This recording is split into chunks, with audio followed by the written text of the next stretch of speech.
స్వచ్ఛత అంటే నందిని. నందిని పాలు మరియు పెరుగు. Welcome to our channel. నేను రమారావి. మామూలుగా ఆరోగ్యం అనారోగ్యం 2 పాయింట్లు ఉంటాయండి మనకి జీవితంలో. అది చిన్నప్పటి నుంచి ఏదో జలుబు దగ్గు తుమ్ములు, తరచూ జ్వరం వస్తుంది, లేదా కడుపులో నొప్పి వస్తుంది, అన్నం అరగదు, కాళ్ళు నొప్పులు చేతుల నొప్పులు, అవేవో విటమిన్ డెఫిషియన్సీలు, రకరకాలు వస్తూ ఉంటాయి. మనతో పాటు మన పిల్లలకి వస్తాయి, ఇన్లాస్కి వస్తాయి, భర్తలకు వస్తూ ఉంటాయి. ఇవన్నీ వీటిని హ్యాండిల్ చేస్తాం. జలుబులు అంటే ఏవో కషాయాలు అవి ఇవి ఇస్తాం. పెద్దవాళ్ళు ఉంటే ఆ పసుపు అరగదీసి వెయ్యి, లేదా కరక్కాయ అరగదీసి వెయ్యి, అలాంటివి చెప్తారు. ఇవి బాగానే ఉంటాయి. లేదా ఏ డాక్టర్ దగ్గరకో వెళ్తాం, పీడియాట్రిషియన్స్ని ఉద్ధరిస్తాం, వారం వారం తీసుకెళ్ళిపోతాం. నెల నెల జలుబులు జ్వరాలు వస్తాయి పిల్లలకి. సీజన్ మారినప్పుడల్లా రకరకాలు వస్తాయి. వాటికి కూడా ఏదో ఒకటి చేస్తూనే ఉంటాం. అయితే శారీరకమైన అనారోగ్యాలు ఇవి చిన్నవి కదా మనం మాట్లాడుకునేవి. ఇవి కాకుండా కింద పడిపోవటము, పళ్ళు విరిగిపోవటము, పెదవులలో పళ్ళు ఇరుక్కుపోవటము, చేతులు విరిగిపోవటము, కాళ్ళు విరిగిపోవటము, మొహం ఎక్కడో పగలటము, గడ్డం పగిలిపోవటము, పిల్లలకి మా నుదురు మీద ఐబ్రోస్ పైన ఇక్కడ తగులుతుంటాయి, గోడలు తగిలి కుట్లేయటము, ఇవన్నీ కూడా పడుతూనే ఉంటామండి చిన్నప్పటి నుంచి కూడా. మనము పడతాము, మన పిల్లలతోటి పడుతూ ఉంటాం. మనతో పడలేక మన అమ్మలు, మన పిల్లలతో పడలేక మనము బాధపడుతూ ఉంటాం. ఇవన్నీ హ్యాండిల్ చేసేయచ్చు. కాలు విరిగితే 6 నెలలు పడుకుంటాం, లేదా పడుకోబెట్టి ఎవరికో పిల్లడికో భర్తకో ఇంట్లో ఉన్న ఇంకొకళ్ళకో సేవలు చేస్తూ ఉంటాం. ఓ మనిషిని పెట్టుకుంటే సరిపోతుంది. కాకపోతే ఇది ఒంటికి వచ్చినప్పుడు ఏదో ఒక రకంగా కుదురుతుంది, జనబాహుళ్యానికి కనపడుతుంది. మనకి కాళ్ళకో చేతికో ఏదో వస్తే ఓ చేతి మీద మచ్చ ఉంటే, ఏమిటండి మీ చేతి మీద మచ్చ ఉంది, దీనికి ఫలానా డాక్టర్ ఉన్నాడు అనేది చెప్పేందుకు కూడా జనం కనపడతారు. ఈ పై వాటికి బాగానే ఉంటుంది. లోపల వచ్చే జబ్బులకి ఏం చేయాలి? మానసికమైన అనారోగ్యాలు, భయాలు, బెంగలు, అనుమానాలు, రకరకాల హెల్యూసినేషన్స్, భ్రమలు, ఇలా అయితే అలా అయితే అలా అయ్యి ఇంకోలా అయితే అప్పుడు ఏమైపోతుందో అని ఊహించుకుంటూ ఉంటాం. అమ్మో బయటికి వెళ్ళాడా పిల్లాడు బయటికి వెళ్తే వాడికి యాక్సిడెంట్ అయితే, ఆ తర్వాత వాడిని ఎత్తురుపోతే, ఒకవేళ కిడ్నీ చిరిగిపోతే, పొట్టలో ఏదైనా అయిపోతే, మొహం పగిలిపోతే 100 ఆలోచిస్తాం. ఈ 100 ఆలోచించిన తర్వాత మరణం దాకా వెళ్తుంది బుద్ధి. ఈ భయానికి ఈ ఇంట్లో ఉన్న తల్లికి బీపీ వస్తుంది, వామిటింగ్స్ అయిపోతాయండి. వామిటింగ్స్, మోషన్స్, టెన్షన్ వల్ల అయిపోయేవాళ్ళు కోకొల్లలు. అది ఎట్లాగో కనపడుతుంది. ఈ టెన్షన్ తోటి పిల్లల్ని బయటికి వెళ్ళనివ్వకుండా కట్టడి చేస్తాం. నాకు భయం అని చెప్తుంటారు. మా అమ్మకి భయం, నన్ను బయటికి పంపించదు అని చెప్పే మగపిల్లలు, ఆడపిల్లలు నా నెత్తి మీద ఉన్నంత జుట్టు ఉన్నంత మంది కనపడతారు. మా అమ్మకి భయం, మమ్మల్ని పంపించదు ఎక్కడికి. తల్లుల భయాన్ని పిల్లలు హ్యాండిల్ చేయలేకపోతారు. ఎవరి భయాన్ని వాళ్ళే హ్యాండిల్ చేసుకోవాలి. ఇది లోక సహజమైనది అని గ్రహించుకోలేకపోతాం. భయాలని, బెంగలని, వాటిని పోగొట్టుకోవాలి.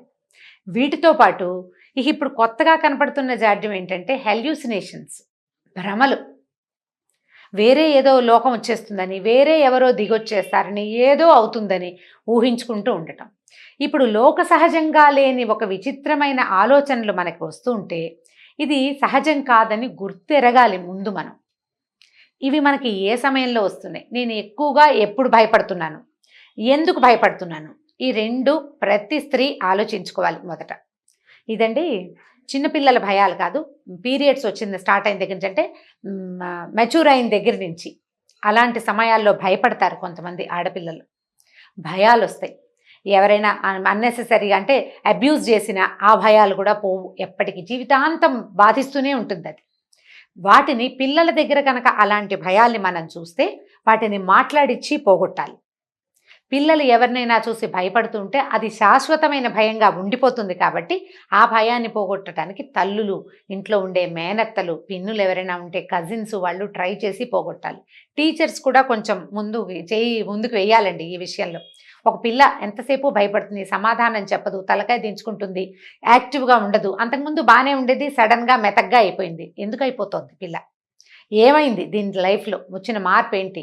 అది ఇంట్లోదా, బయటదా, ఆ అమ్మాయి లోపలే ఏదైనా భయం వచ్చిందా, ఏదైనా వేరే వ్యక్తుల వల్ల కలిగిందా అనేది కనుక్కోవాలి, తెలుసుకోవాలి. ఇది పిల్లల విషయంలో చేస్తాం. భయాలు మనకి కలుగుతున్నాయి అనుకోండి, మిడిల్ ఏజ్లో కొన్ని భయాలు వస్తాయి. ఇప్పుడు చిన్నపిల్లలకి 14-13 ఏళ్ల వయసులో టీనేజ్లో వచ్చే భయాల గురించి చెప్పుకున్నాం. 20s, 24, 25, 26 వచ్చేసరికల్లా జీవితం పట్ల భయం, జీవితం పట్ల అభద్రతా భావం.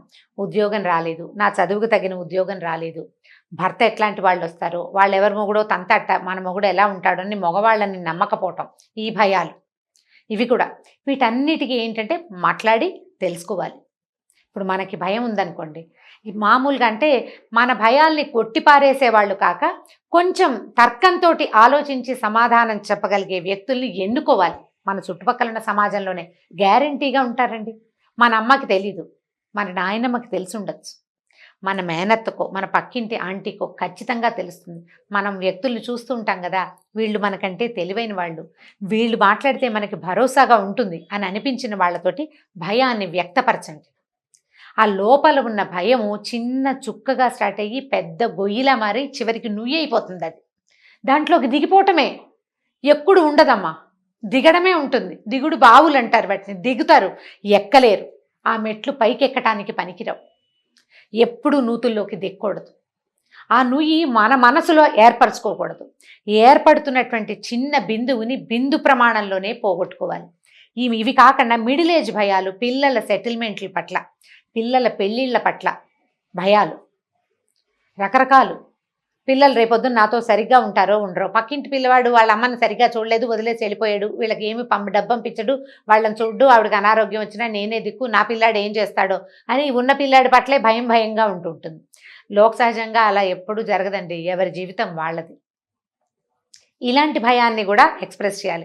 ఇంకొకళ్ళు ఉంటారు, బాబోయ్ మగపిల్లలతో చాలా కష్టం, నీకు ఇద్దరు మగపిల్లలే జాగ్రత్త అని చెప్తూ ఉంటాం. ఆడపిల్లలతో చాలా కష్టం, ఇద్దరు ఆడపిల్లలు ఉన్నారు, పిల్లల్ని జాగ్రత్త అని చెప్పేవాళ్ళు. వీళ్ళు ఏం చేస్తారంటే మనకి ధైర్యం చెప్పడానికి పోయి భయపెడుతుంటారు. మనకు అసలే ఉన్న భయాలకి ప్లస్లు పెడుతూ ఉంటారనమాట. ఎప్పుడూ ప్లస్ల్ని మైనస్ల్ని తీసుకోవద్దు, మీ బుద్ధిని మీరు బేరీజ్ వేసుకోండి. వివరంగా పిల్లలతోటి మాట్లాడండి. కంపానియన్ భర్త కానీ ఇంట్లో పెద్దవాళ్ళు కానీ ఉంటే మీ భయాలని విశదంగా వాళ్ళ ముందు చెప్పండి. అవతల వాళ్ళు కొట్టిపారేస్తుంటే వీళ్ళు కాదు, కొట్టిపారేసే వాళ్ళు కాదు, మనకి సోదాహరణంగా చెప్పగలిగే వాళ్ళు కావాలి. మీ భయాన్ని పారద్రోలే వాళ్ళని వెతకండి. లేదా మన వల్ల కాదండి, నేను వెతకలేను, ఎవరికి చెప్పినా ఇంతే అంటే మీ భయాన్ని మీరే పారద్రోలండి. ఈజీ మెథడ్ తోటి ముందు మీకు ఎందుకు భయం, దేనివల్ల మీరు భయపడుతున్నారు అనేది రాయడం మొదలుపెట్టండి. రాసేసరికి సగం బరువు తీరిపోతుందండి. ఇది చాలా సులువైన మార్గం, ట్రై చేసి చూడాలంతే. అబ్బాయి నేను ఎప్పుడు చిన్నప్పటి నుంచి ఉత్తరాలు కూడా రాయలేదండి, నేను రాయలేను అంటే చిన్నప్పటి నుంచి ఏం చేసామండి మనం? చిన్నప్పుడే మనకు తెలుసా 50 ఏళ్ళు వస్తాయని? ఇప్పుడు రాలా, ఆటోమేటిక్గా వచ్చింది కదా, అట్లాగే వస్తుంది. ట్రై చేసేయండి, దీని భయాన్ని పోగొట్టుకోండి.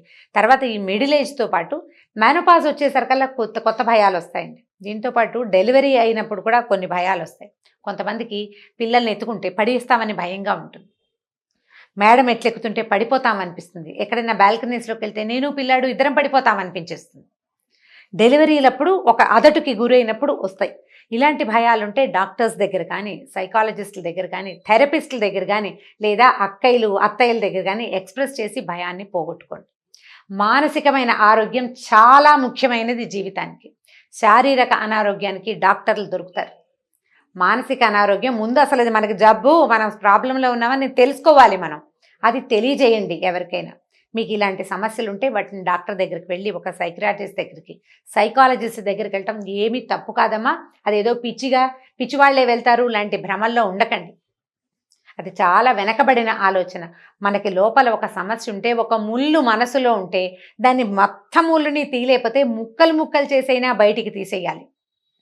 ముళ్ళుని కనుక బయటికి తీసామా మనసు ప్రశాంతంగా ఉంటుంది, జీవితం హాయిగా వెళ్తుంది. మీతో పాటు మిగిలిన వాళ్ళ జీవితం కూడా, మన కుటుంబ సభ్యులందరూ హాయిగా ఉండద్దా మనతోటి?